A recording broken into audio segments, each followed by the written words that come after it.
interest of the company in Romania, and it's one of the biggest associations in Romania with more than 160 companies that represent 66% of the IT sector in Romania, I believe. The last figure that I have. Also, Panelists is an institutional partner for National Directorate of Cybersecurity in Romania, and of course with partner with the NCC, National Coordination Center of Romania, because Panelists has the responsibility to align the voice of the private sector with the public sector. So today we'll speak about the public system, private threats, cyber defense strategy for governments, and I'd like to split the discussion in 4 pillars. The first pillar is to have a look at the strategic landscape, collaboration, policy alignment, technology and operation resilience, and of course, response and readiness. Security in public system is not only everyday service, but it's essential for our democratic stability in Romania, of course, and the European Union. And we saw it in the last 2 years what happens if someone interferes in our cyberspace, in our digital cyberspace. Today, we'll bring the leading voice from the government, industry, and to discuss the emerging threats and shaping strategy, regulation, collaboration, technology adoption, and readiness. And our focus today is to have concrete insight, pragmatic solution, and of course lesson learned, because these are the most important in each discussion to see and have a follow-up for after the event. Let me introduce you the panelists that we have today. And on the right side, I have Mr. Eduard Mititelu. He's the member of the Romanian Parliament, a key advocate for digital transformation and cybersecurity at both the national and EU level. Previously, Secretary of State at the Ministry of Research, Innovation and Digitalization. He led the strategic efforts such as the Romanian National Artificial Intelligence Strategy 2024-2027, operationalized the European Cybersecurity Competence Center, and played a central role in incorporating the NIS2 directive in Romanian law. Eduard has a technical background and is active in academic work in AI and cybersecurity, and drive the development of the policy for a secure, resilient digital society. Eduard, welcome. Next, I will present Madalin Dumitru, a cybersecurity with over 28 years of experience in cybersecurity. Madalin Dumitru is the founder of CEO of SCUT, one of the leading cybersecurity companies in Romania, and he promotes a cyber vision, a proactive security shield guarding data through its life cycle from the creation to storage. Under Madalin leadership, SCUT stands out as a market pioneer, forming strategic partnership and deliver both advanced service and resilient solution to help clients meet evolving cyber threats. Welcome, Madalin. Next, I will go to George Dobrea, and is the co-founder of Xeduco Institute, and brings more than 35 years of international experience in cybersecurity consulting, education, and strategy, serving the military, commercial, and public sector with clients in over 30 countries. He is recognized with more than 15 MVPs, Microsoft Awards for security, and 6 EC Council Instructor of the Year honors. George is highly respected as a technical leading and mentor, shaping of the next generation of cyber professionals. Welcome, George. And last but not least, Gavojdea is the regional manager for business development at Fortinet in Southeastern Europe, and one of the leading security and AI security experts. Over 2 decades in Fortinet, Microsoft, Cisco, and SAP, and global service providers then help governments and critical infrastructure operators fortify defense against advanced threats. But Fortinet drives the innovation in SOC operation and regulatory compliance, delivering unified threat intelligence, automated response, and scalable AI-enabled cyber resilience that keep national systems ahead of evolving adversaries. I believe they need a round of applause from you, and welcome our panelists.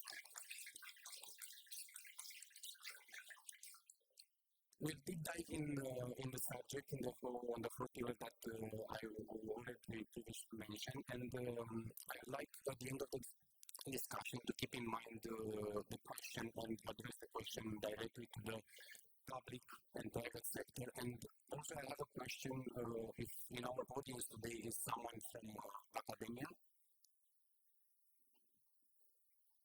It's not good. It's good, okay. But from the private sector, the private sector who represents the private sector here. And the public sector?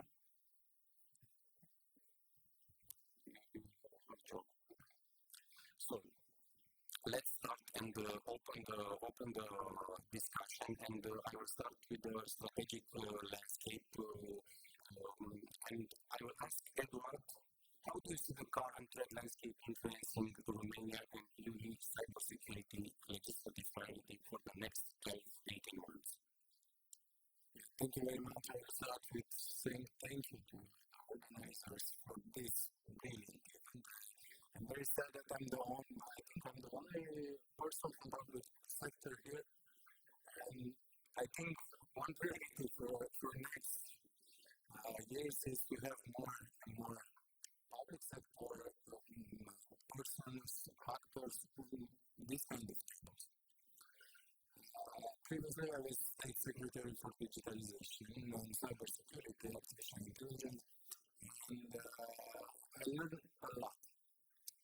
Usually, I try in this public sector, and I'm an IT guy, so I was a software developer, and we have some few software developers now in politics and administration, and I hope we'll be more. But the idea, what I learned and what I see and what I try to implement like previous steps is bringing more and more private sector on this part of protecting public systems. The secret is not on the public sector. The secret is not to employ a lot of people, a lot of cybersecurity people in public administration. The secret is to open the doors to the private sector, to you, because you have a lot of information, you have a lot of knowledge in this part, and we need to change this mentality of the government has to do everything in any topic. No. The private sector has the knowledge, the private sector has the people, and I think that it's an important key for the next years. And I think the result, we will see the result when we will see public procurement procedures on the ministries and going to the, village hall, buying expertise from private sector for cybersecurity. When we'll see a village buying, having a fair contract with private sector for cybersecurity audit, protecting the infrastructure, we will know that we are in the good way. Another point, the second point, is promoting what we have. In Romania, in this part of Europe, in the eastern part of Europe, we have a lot of people with knowledge. We have brilliant minds in the private sector. We have to create and promote the idea of having a branding, country branding in this cybersecurity. And we start this kind of events, DefCamp. It's one of the biggest thing which promote this blending, and I think also having European Cybersecurity Competence Center in Bucharest, it's one of these power strong point, but we need more and more promoting what we have. And also the third point, and in this legislative part, already we have the framework. We have the legislation, so we took this way, and we have already now legislation. We have a law for cybersecurity. We have the framework, but we need to implement. We have a strategy for the artificial intelligence. We have plans for cybersecurity, but we need to implement this legislation and strategies. And the second, also from the private sector. I will not continue answering these questions because I don't want to be a boring politician. But my main idea is we need to change the mentality, and we need to open the doors to the private sector for their knowledge, for their people, and we need to collaborate. Thank you, Eduard.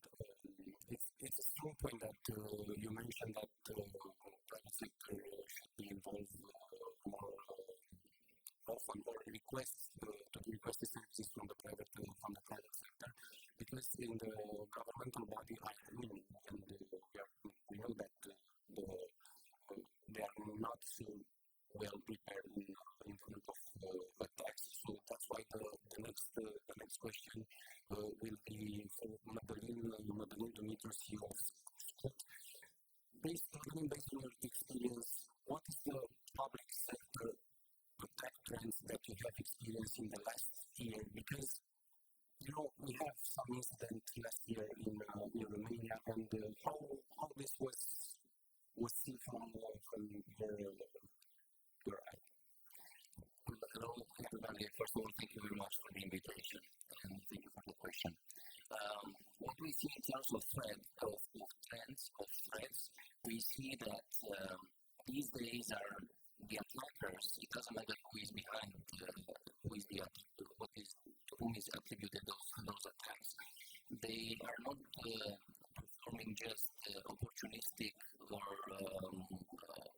random campaigns. What we see is a very targeted on third party, on supply chain, on organizations that they are interconnected with the final target, as they call it. And also we see a trend of attacking instead of the people. They started to become more and more aware. A lot of cybersecurity awareness trainings have been performed, so people are more aware, and let's say their security consciousness, security awareness has increased. So the attackers, we see that they are shifting a little bit into non-human users. And I'm talking here about service accounts, I'm talking here about APIs, I'm talking here about AI. We just saw a presentation previously where with a simple email sent to an external email address, you can exfiltrate data because that email address was connected to the Copilot. So the attackers are also very, innovative, and they always adapt faster than defenders. It's strange, but this is how we see it happens. The bad guys, the attackers, are the first ones to adopt AI in order to perform attacks, the first ones to adopt deepfake, and they are doing it with very successful. So to conclude, as a trend, we see that non-human users are more targeted these days. As I said, service accounts, APIs, tokens, AI agents, because somehow the users start to have more awareness. On the other hand, what I believe is that the bad guys or the attackers, it doesn't matter what is the attribution, it can be cybercrime, it can be state-sponsored cyber warfare. These guys, what are identifying is a lack of correlation. All the systems, they generate signals, they generate alerts, but there is a big lack of coordination. For example, what is the link between, let's say, a guy that he's on holiday in the HR system, he looks like he's on holiday for 10 days, and then there is a suspicious activity on his email address from the office or on the place that he shouldn't be. So this lack of aggregating all those signals is creating blind spots, and the bad guys are always exploiting and finding what are the blind spots. I can tell you after 15 years of offensive security that combining social engineering with technical capabilities, with the lack of visibility from organizations, you will always find the blind spots and you will always be able to exploit it. So interoperability and exchanging information in real time is something that is missing at this point. That's why we at SCUT, we see that it's extremely important to aggregate signals from everywhere in order to offer situational awareness, to from a control tower to be able to see all the signals correlating and deliver a unified cybersecurity. So this is what is missing. These are the trends, and I think interoperability also it's a key element when it comes to the institutions. Thank you, Madalin. Very good pointed. I'd like to share my opinion regarding the AI. AI will help a lot the attackers to be with 2 steps in front of us, but will not take the creativity of the people. That's why we need people, and I would like to move and tackle the next question to Georgia regarding the people dimension. How do you see the talent shortage right now, and how government agency can accelerate to increase the capabilities in well, this is a very interesting question. Thank you for it. Because, of course, talking about security, we have to discuss definitely about how to build a successful team in cybersecurity. Actually, we have to build a cybersecurity efficient team, you have 4 options. It's not just about hiring people. But the options are, we are calling this 4B theory. It's to build, buy, borrow, or bought. First, to build a team. So sometimes government agencies, they have to use their internal forces, their internal resources, developing the internal, making guys, existing guys in an organization, to actually to follow a learning path, to advance their career. We are seeing, honestly, now a lot of people trying to switch, for example, from development career as technical developers, switching to cybersecurity. Why? It's something I have to admit. Unemployment rate in cybersecurity is now 0 around the world. Second technique B is about buying, how to buy people. We are buying, for example, from universities. People are graduating the university, so they are trying to set a career in the public sector. The problem is how long it will take for someone graduating a university in his profile of cybersecurity to ramp up to be efficient in this job. I saw a report saying that just 70%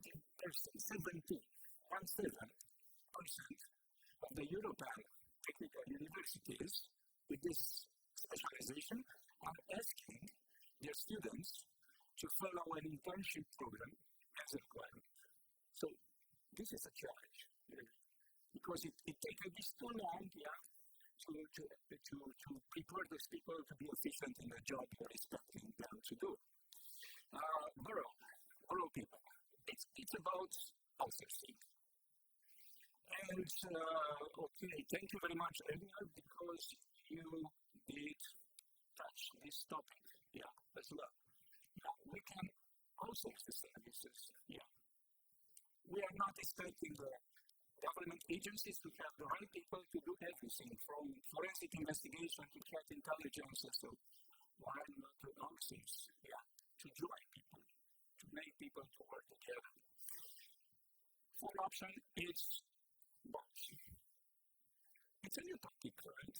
Empowering people with AI platforms. This is the bot. Platforms, smart platforms can help people, can actually add the knowledge and making those guys more efficient in doing the job. It's like a democratization of the cybersecurity jobs that we're expecting from AI platforms, for example. But definitely, this is about to the capability of the government agencies to rethink entire employee experience. I think this is very important. So it's not about hiring people, finding the people, but providing them career path in order to advance, to prepare, to sanctify, and to be actually capable to solve the challenges in cybersecurity.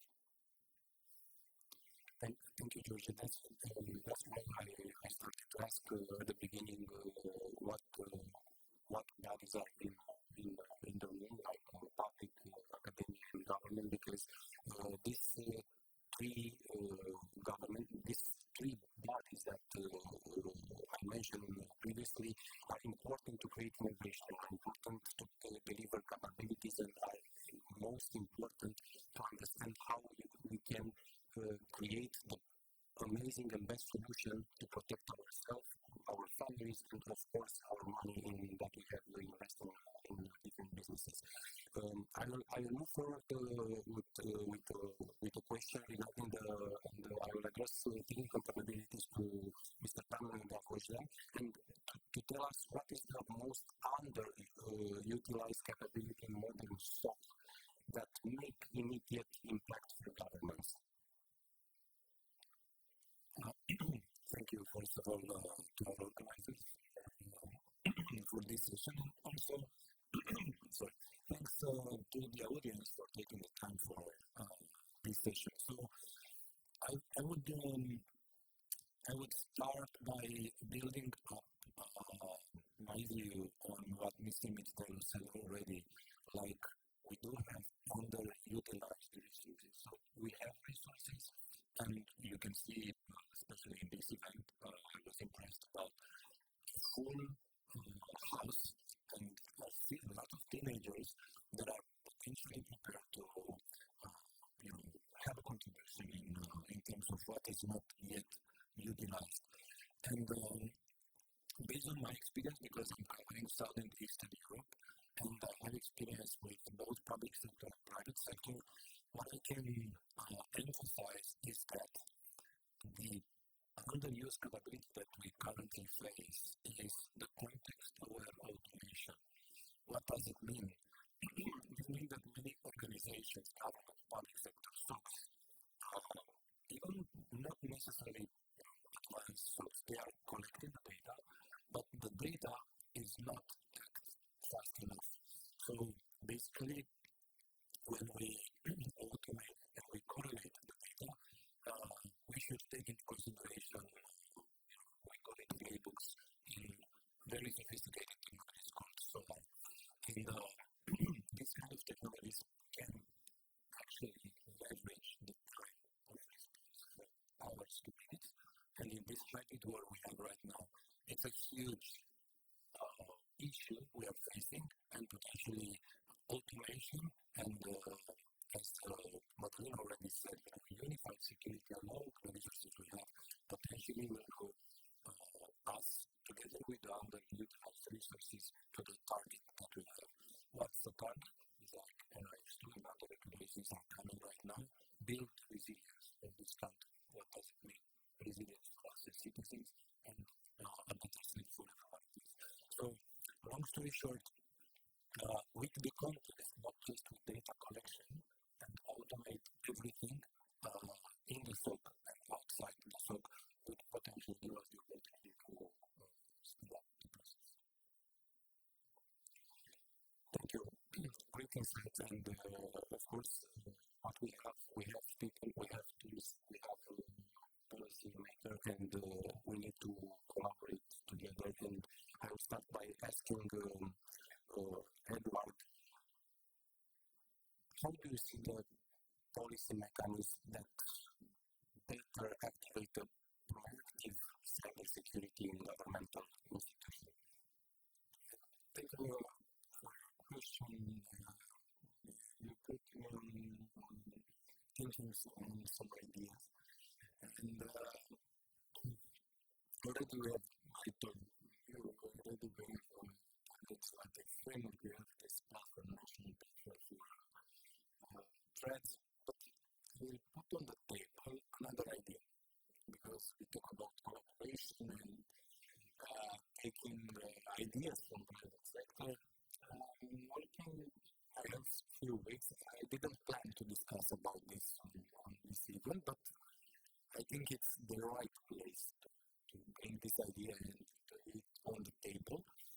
I'm more working on a legislative project to create something like, let's say, a register of threats, where white hackers can register some potential threats and some potential vulnerabilities in this register. And the authorities will see this vulnerabilities there and will notify the public institution, the private sector. But we have something like that already working on the National Directorate of Cybersecurity, but I want to put it in the law to be very clear how this is working, and bringing this idea. I'm working with some colleagues on it. But more important is when it will be allowed, more important is when a person is reporting a vulnerability, is finding a vulnerability or a threat. He will not have problems with law if he's not creating some damage on that system, I don't know, financial damage, or I don't know, image damage or something like that. So we want to create a law to protect the white hackers, to bring their expertise on the table and use it on the public sector. And I didn't plan to discuss about this, but I think it's the right place to discuss and debate this kind of initiative, and starting from here to have a right collaboration with the private sector. Thank you, Eduard. It's the best place to start this discussion, because you have all the brilliance right at this event, and the VDP program are vital to have it as soon as possible for the governmental body, because many vulnerability disclosure program too. Many people in this room would like to help, I believe, and to have the recognition of the government that they do something good for their country with their skills and their abilities. That's why I will move to Madalin to tell us about, okay, we have policy, we have over policy, but the policy creates gaps. How do you see Romanian critical infrastructure, because we were discussing more in the last year about critical infrastructure, how do you see this gaps policy moves forward more, and how we can address both private and non? So, with the risk of repeating myself, coordination, correlation, unification, it's something that is really extremely important. So yes, when you have policies, you have regulation, you have implementation, compliance doesn't mean secure. It doesn't mean that if you tick all the boxes, which is important to do, because today cybersecurity is not a matter of IT, it's a legal obligation, which is absolutely amazing. And I would like to do a parenthesis here. When I started the cybersecurity journey many years ago, and I was talking with Andrei, the founder of DefCamp, that in the first editions, like many years ago, 15 years ago, we were just few guys passionate about cybersecurity.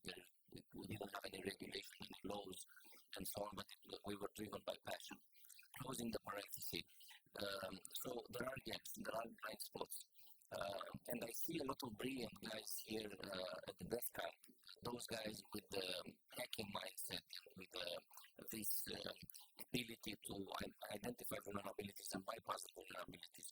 We need to work in a very unified way, and we need to collaborate in order to eliminate all those gaps.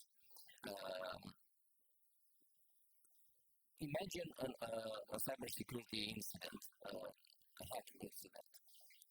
When you have strict procedures, sometimes in institutions there is a lack of who is taking the decision, who is taking the responsibility of announcing, who is taking the responsibility to activate all the procedures in case of a cyber incident.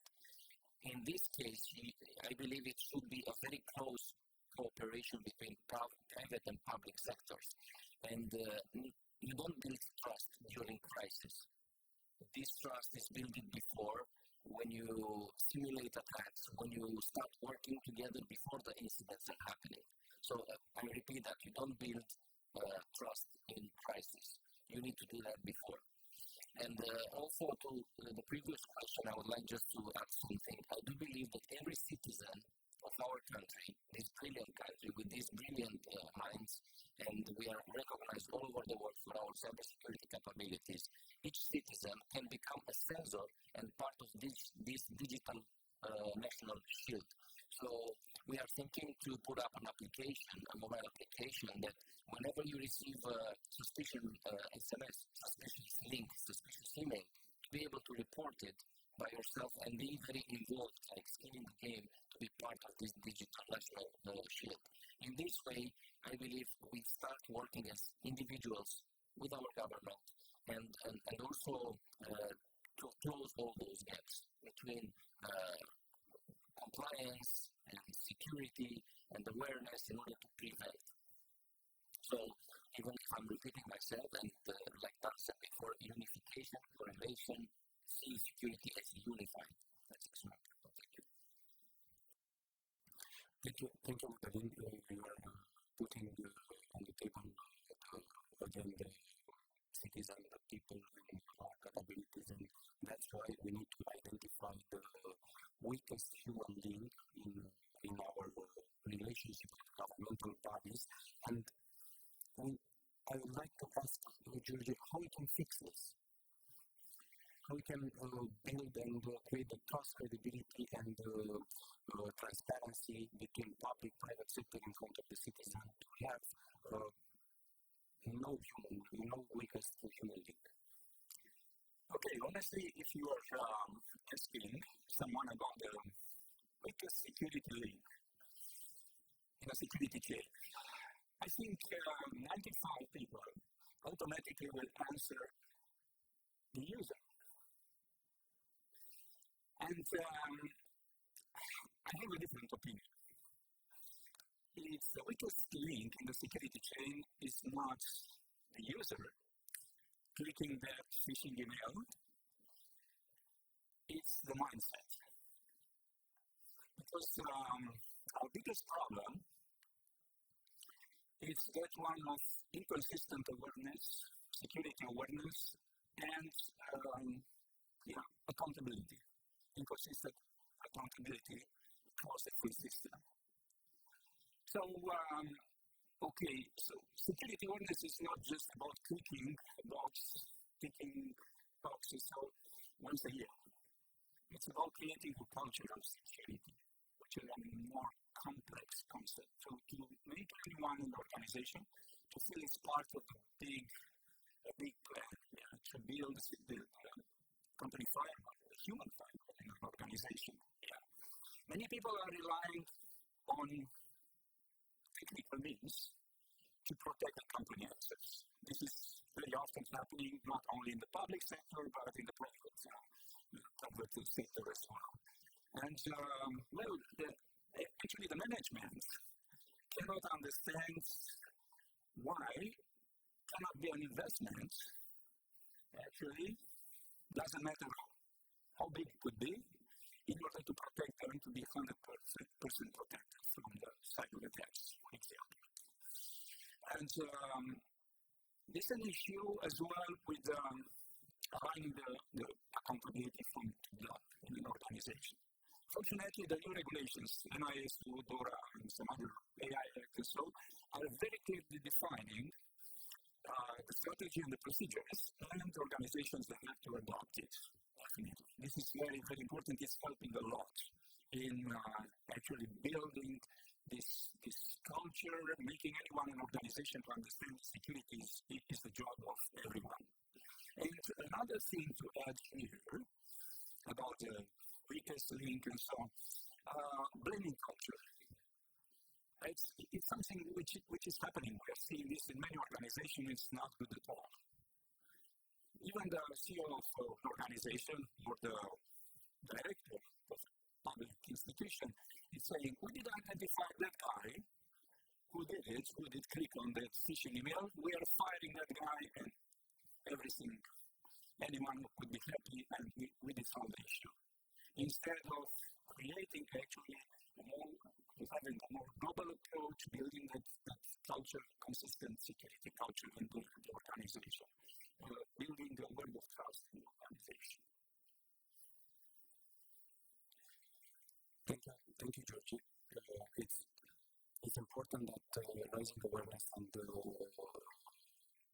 to track the level of maturity for each organization. Doesn't matter that it's private or public sector. We need to track and have a traceability of the level of maturity in each organization in terms of cybersecurity to be increased day by day, year by year. But we cannot do this without governmental body that they need to enforce a little bit by making policy, procedure, laws, transposing the directive and the regulation of the European Union in Romanian law.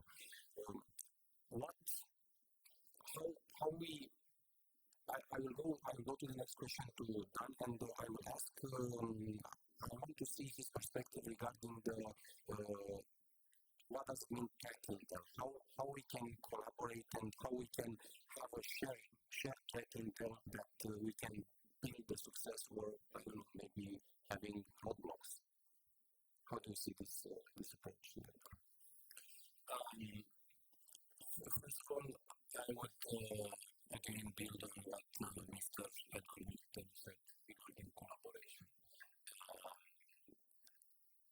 From what we've seen so far across Southeastern Europe is that the relationship between vendors like Fortinet that I'm representing and governments and public sector organizations, the relationship is changing very fast from transactional vendors to capability vendors.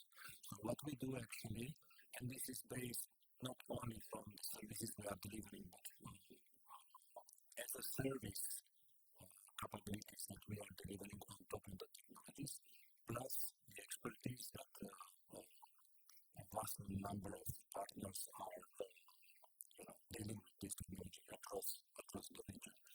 So, in my opinion, what we need to do is to move this only transactional and on-paper agreements to something practical.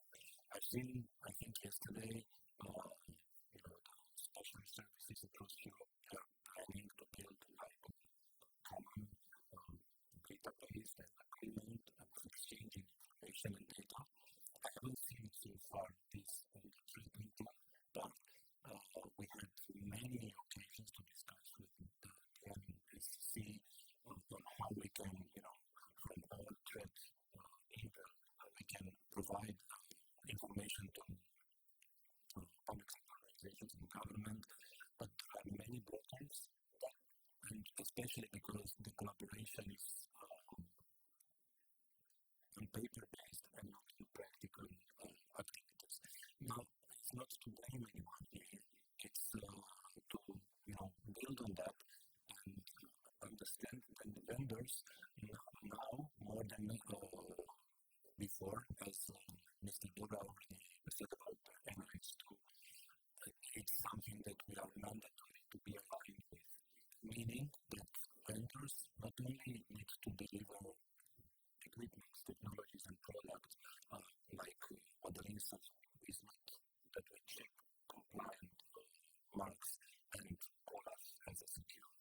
say for a country or resilient, because resilient is not on second base, it's on test base. And the test is, as we see every day, I like to joke what is about security. Security is a good game where at the end of the day you don't have any harm, any event, any incident. Is it? Or maybe not. Because if you don't see anything, potentially that you have some undercover things going on.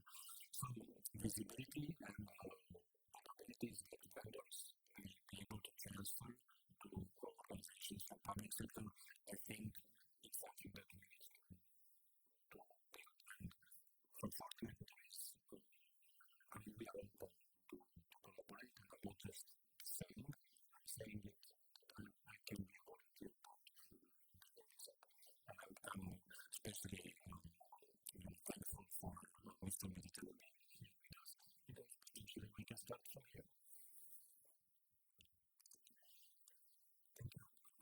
Thank you so much for this insights. It's important to know that our voice as a private sector should be heard on the public sector, and what I choose as a private company to be in harness, and harness is the link between the good voice from the whole private sector to the public sector in terms of public relations, and in simple words, we give feedback on the law that Eduard proposed in the Parliament of Romania. So the voice of private sector can be heard very well through this kind of association that like ours. We have policy, we have technology, we have people, and of course we need to understand next how we can address a topic. How can ministry and agency, governmental agency, can be unified under one national cyber strategy? Because a strategy without a plan of implementation is a good practice. Eduard, can you pass me with this? I have a simple answer, but I will use the time to empower what I said before. The answer is it's necessary to establish who is the boss, who is the leader of this thing. Because we have this problem of having a lot of people responsible with anything, but when it's a cybersecurity crisis, they are running away. It's not my business, it's not my job, it's not my... They have this fear of failure. Okay, I try to solve a problem. That's why when I was State Secretary in the Ministry of Digitalization, we had the problem, a cybersecurity problem. To be very honest with you. When I saw that, I took the leadership and we solved it until the morning. So all our software, our platforms were available next morning. The people didn't see that threat. They don't have any problem of using public services. But the idea is to have a person in every ministry on the government level of being the leader of that, knowing how things are working, who are the people responsible for things. For example, in Romania, I think it's a problem, maybe my colleagues will hate me, but we have a lot. When I see a law with a lot of institutions responsible for a lot of things, now let's be clear, who is the leader? Who is the leader on cyber threats? Who is the leader who is responsible for talking about that problem? Who managed the crisis? We can see this example. It's a good example in the Protect and Security Service. When they have a mission with the ministry or prime minister, they lead the mission. That's one thing. That's the path. And the second thing, I will go back to the private sector. I will be very happy in the day when I will see on the news having some news about some vendors participating, winning some procurement procedures. In Romania, we have this mentality of, oh, look, public procurement for buying cybersecurity services or buying software. I'm very sure it's something that, no, it's something normal. It's something normal to have public procurement, to have private sector on the table. They get that, they take money for their services. Yes, they're working for that. But that's why in public sector, having this fear of bad news about procurement, they used to employ people for problems. But the cost of employing people is more bigger than taking the service from the private sector. I think that's the solution, having the lead and open the doors to private sector and having good news when we see public procurement for cybersecurity services. Thank you, Eduard. And it's important to understand how the public procurement works. It's a difficult job to understand in the details.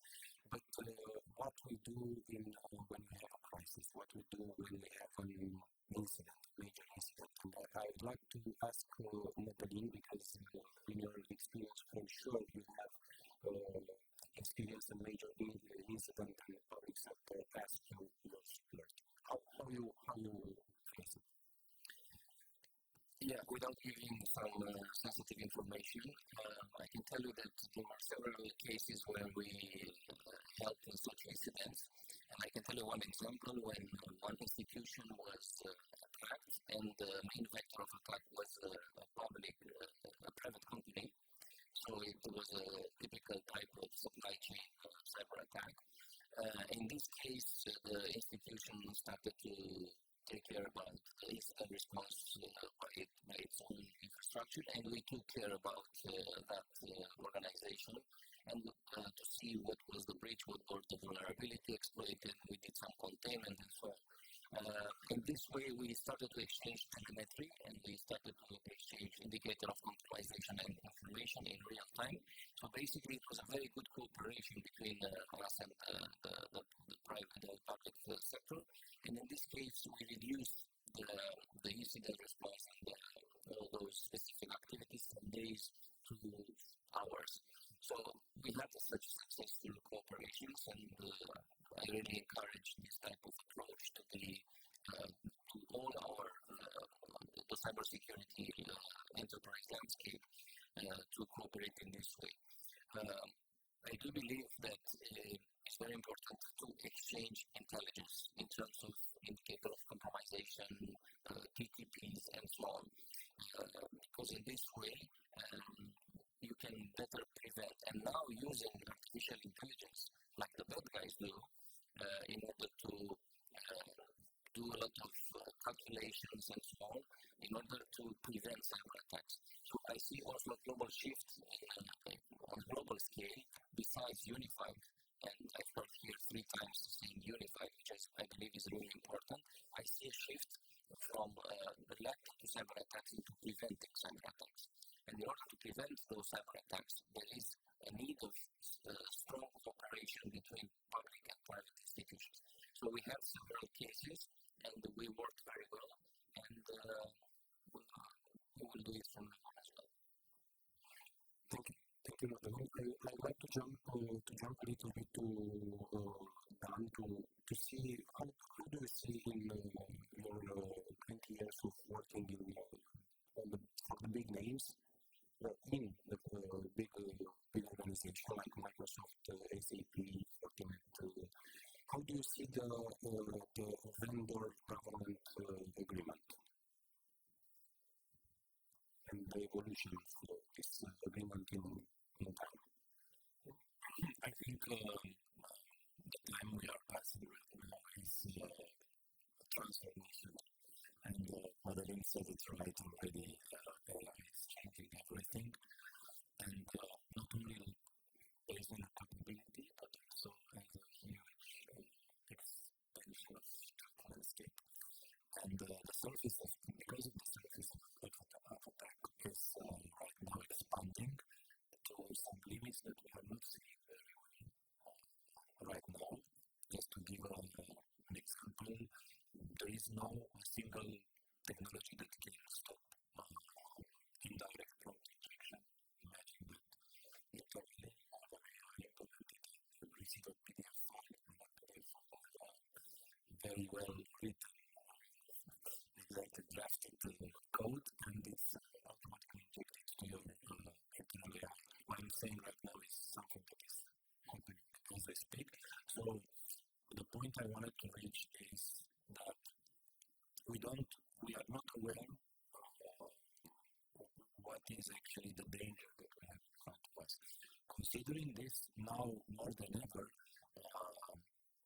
as I mentioned before, we vendors, we need to be capability partners for organizations in both public sector and private sector, because only, and that was stated from the very beginning, only if we start, from the residential users up to sophisticated government entities, only that we can become resilient. I don't want to say names of countries in the world that are very resilient or solid on the media, but there are good examples that we as a country can follow. I would like to stress something that we cannot solve right now. There are some researches across Europe showing that the level of trust in between people, and Romania is in the last place in Europe. So Sweden is over 75% people trust in people. Romania is under 25%. Because we have this gap. Potentially, and I firmly believe that legislation across Europe, like NIS2, will unify us, not based on our willing, but based on our need. And we are happy to support this transition from compliance check to capabilities, and from capabilities actually to resilience that we need. In one word, I see an opportunity for government and private sector to collaborate, and it's just a matter of putting the right people at the table in order to start a better collaboration. So, what do you know about this? Thank you. Thank you. That's a very good. It's a very good point, and having all the threats in front of us and near us, the hybrid threats, I believe we need to influence our national preparedness. And I would like to move to give the floor to George to tell us how do you see from your experience and from your vision, how do you see the future-oriented trainings right now to influence the national preparedness? Okay, as you know, very complex attack scenarios. We're not talking just about cyber attacks. It's a mix with information warfare and even physical disruption. And in order to deal with those attacks, to defend against some attacks, and to respond very quickly, so we have to change actually the mindset. We have to change the strategy, in my opinion. So it's not enough just to train people for separate jobs. We have to bring them together in a team, to bring together cyber analysts, to bring together emergency managers, to bring together policy folks. Yeah, it's really important this, and to coordinate all those efforts. So, a few weeks ago, sharing from my experience, I started to work with different organizations and even some governments to build actually the purple team, efficient purple team. So, traditionally in cybersecurity, we have the blue team, we have the red team, But purple team is something actually new, bringing together around the table not only the tech guys, but all stakeholders which are actually involved in a crisis, solving a crisis. For example, a complex cyber attack, which is could be a ransomware attack, or maybe even going further to generic crisis. Tomorrow, for example, I'll have another presentation, a session. We're going to discuss how to manage the crisis, cyber crisis. It's not about incident management, it's about how AI platforms will help us manage the cyber crisis, complex attack scenarios. So, actually, we have to do something, we have to adopt a new mindset in the public sector too, to make people to adapt, collaborate, and lead to uncertainty. I think this is something we have to change.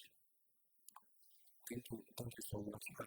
We are nearly out of time, and I have another 263 questions to ask to our panelists, but not do it here. So I would like to give you the chance to ask the governmental body, private sector, the education, and the technology partners. If you have questions regarding what we speak, what we already discussed today. Please use the anyway. I'm representing the private sector. So, more or less practical question, because now we talk about cybersecurity strategies for government. And a question for Mr. Mititelu: how would you evaluate the current state, the readiness state of our public institutions overall? Do you want a honest answer? Of course, I want an honest answer. I think we have an institution with strong, let's say, people, strong expertise, but we have some institutions with big problems, and we know that. We need to focus more. Everyone is focusing, I don't know, to ministries, to parliament, but we need to focus only on the but we need to focus more also on public institutions on the local level. There are some data of people there, and we need to protect also them. And we need to invest more there, and I try to promote this with this on the political level and in the initiative. There are problems, and then we need to solve it. I also have a question. The public allows me. And my question is for Mr. Dumitru. You said earlier exchange of intelligence, and I must confess I cannot attain myself. As a former public officer, I worked in deputy institutions, an institution who had a network of exchange of information at the European level and at the global level. My question is like this: can we imagine, can we build a network, private network of exchange of information on security topics, just to exchange information, best practices, and maybe proposals for the public institutions? Thank you. I truly believe that this can be done, but we need to start small. We need to start, let's say, first in the private sector, companies to exchange. And when I'm saying about information, I'm talking about threat intelligence, information about attacks, indicators of compromisations, techniques, and so on. If we manage to do that between, let's say, private sector in a very constructive way, then we can go at the national level. And then we can see how it can be done European and global. But I can tell you something. I was part of a conference where we were discussing with some NATO members, state members, about interoperability and exchanging threat intelligence information across NATO countries. And there is a challenge there, because yes, we want to exchange information, but it's a matter of trust and it's a matter of digital sovereignty. So sometimes you need to be careful what you share, and so on. So there's always a challenge when it comes from country to country. But if we manage to do it on a low level, national level, that would be absolutely amazing. And that's why I said that we are planning at SCUT to first to start with the end user to create an application that whenever you receive something suspicious, you just report it. If it's a fake call, if it's a fake message, if it's a strange email, so you have the opportunity to become part of this national digital shield by reporting, by being involved. I think this is a first step, and also organizations between them, they have to do that. I really believe in this, and even if I'm saying the sixth time, unified cybersecurity is what it matters at this point, to see, to have a situational awareness. I think we can start with forces in the telecommunication industry as a network. Probably we go further at the national level, and we can go to the public institutions and raise awareness on new activities. That's That's correct, and this is what we are intended to do at SCUT, because we are a new organization owned by a telecommunication operator, and that telecommunication operator has let's say, the advantage of having full visibility from your mobile to the infrastructure, data entries, data at rest, backups, and so on. So it can better unify and find the blind spots and see early types of attack at an early stage. So those evidence and future projects will come. Absolutely. Questions from the public? I would just like to add something on what Madalin said and to answer your question as well. So I had the privilege to be one of the founding fathers of an ISAC, Information Sharing and Analysis Center, which actually tackles exactly what you've said. So these happened in Romania for the energy sector. The members were both private and public. The ISAC is also part of the European Energy ISAC, which is part of the Japanese Energy ISAC.